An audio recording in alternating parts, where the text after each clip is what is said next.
Salut à tous, voici une nouvelle vidéo de la suite de l'autre d'Halloween. Vous allez frissonner de terreur. Une nouvelle histoire que je vais vous raconter pour la nuit d'Halloween. Et c'est parti par la nuit et la terreur.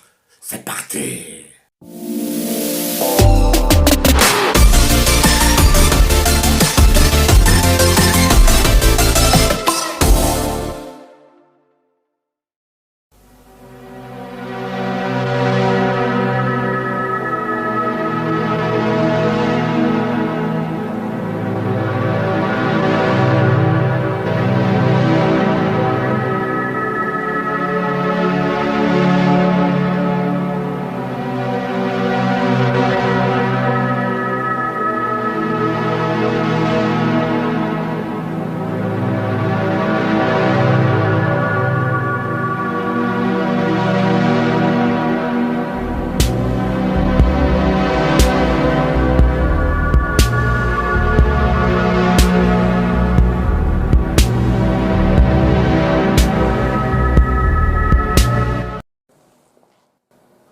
Bonjour à tous.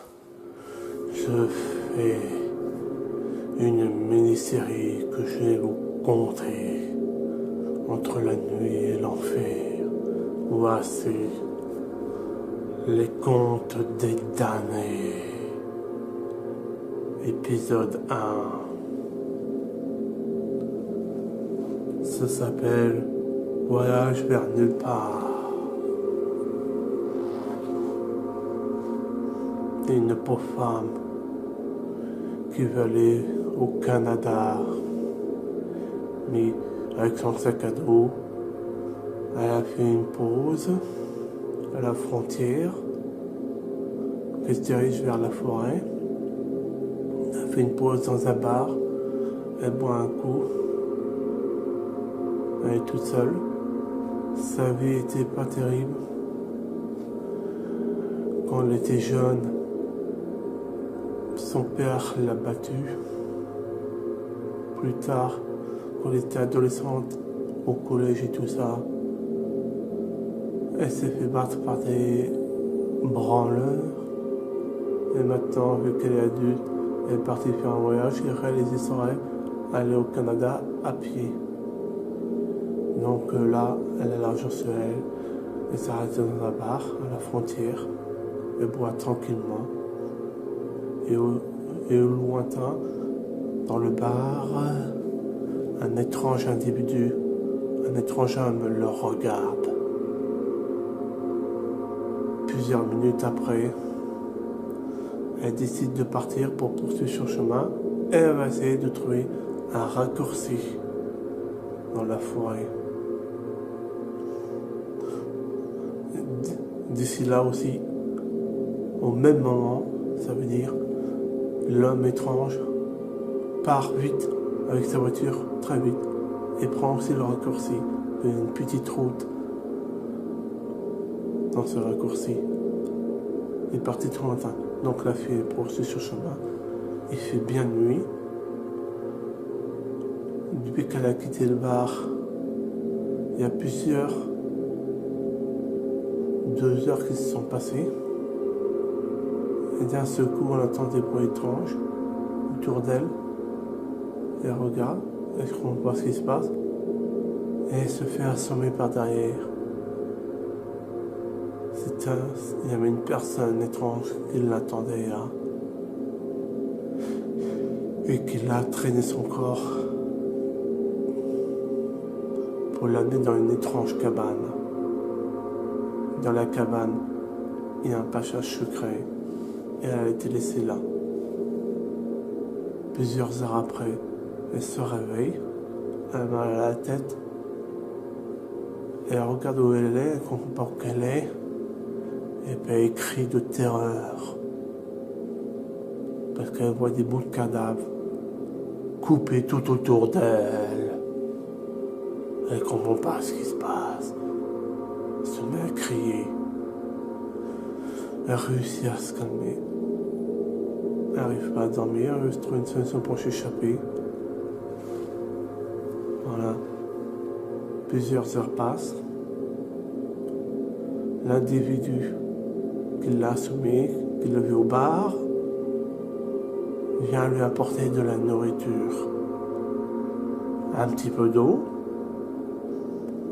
et de la viande. Donc pour survivre, pour qu'elle garde des forces, peut-être qu'elle puisse se nourrir, elle se nourrit. Et c'était de la viande qui n'était même pas cuite. Donc elle a mangé quand même pour survivre.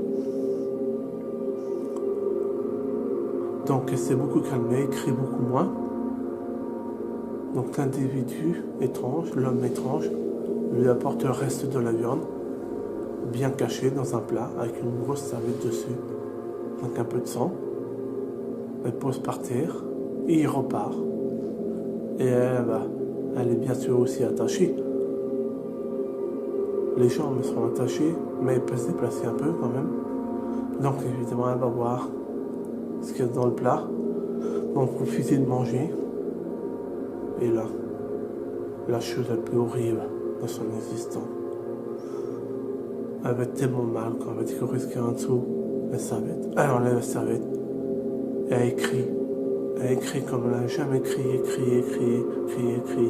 Pourquoi écrire? Mais pourquoi écrire? C'est un nourrisson qui lui a donné à manger. Il a enlevé des bouts de viande pour lui donner à manger à elle. Elle se sent pas bien quand elle découvre la vérité. Elle dégueule, elle crie. Et ce psychopathe en a marre de l'entendre crier. Il redescend et il l'assomme de nouveau. Il enlève le plat.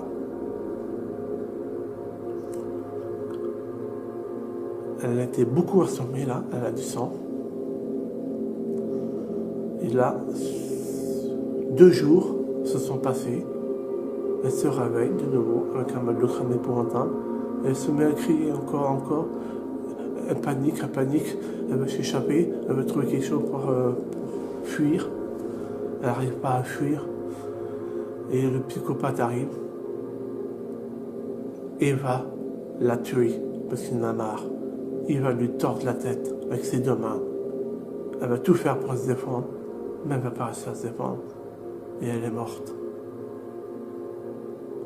Donc le psychopathe a décidé de se débarrasser de ce cadavre qui ne doit causer que des problèmes. Donc il sort de sa cabane et de sa salle secrète. Il traîne son corps encore plus loin que qu'il habite et il abandonne son corps. Et il disparaît. Le lendemain matin, un shérif fait son traditionnel et il découvre sur sa gauche un cadavre mutilé, horrible, un cadavre tout nu, et il est choqué, il appelle ses collègues, parce que le cadavre, les 2 nichons ont été coupés, arrachés, et la tête a été coupée, et la tête qui a été coupée est juste à côté. Il appelle les secours pour faire une enquête. Affaire à suivre. Peut-être qu'il y aura une suite. J'espère que cette histoire vous a terrifié. Même moi d'en parler, ça me terrifie.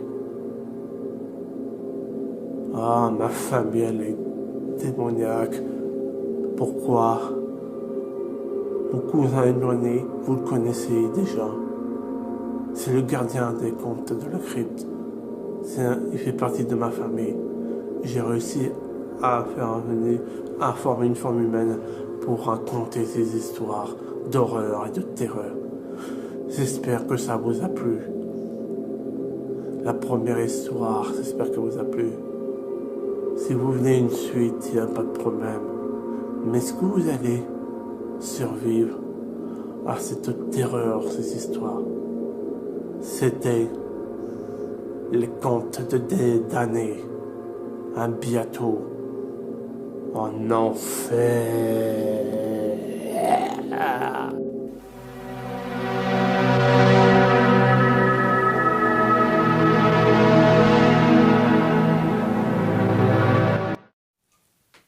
Donc j'espère tout ce contenu que je vous mets pour Halloween, ça vous plaît de ouf. Je peux aller encore beaucoup plus loin pour les périodes d'Halloween, mais beaucoup, beaucoup plus loin.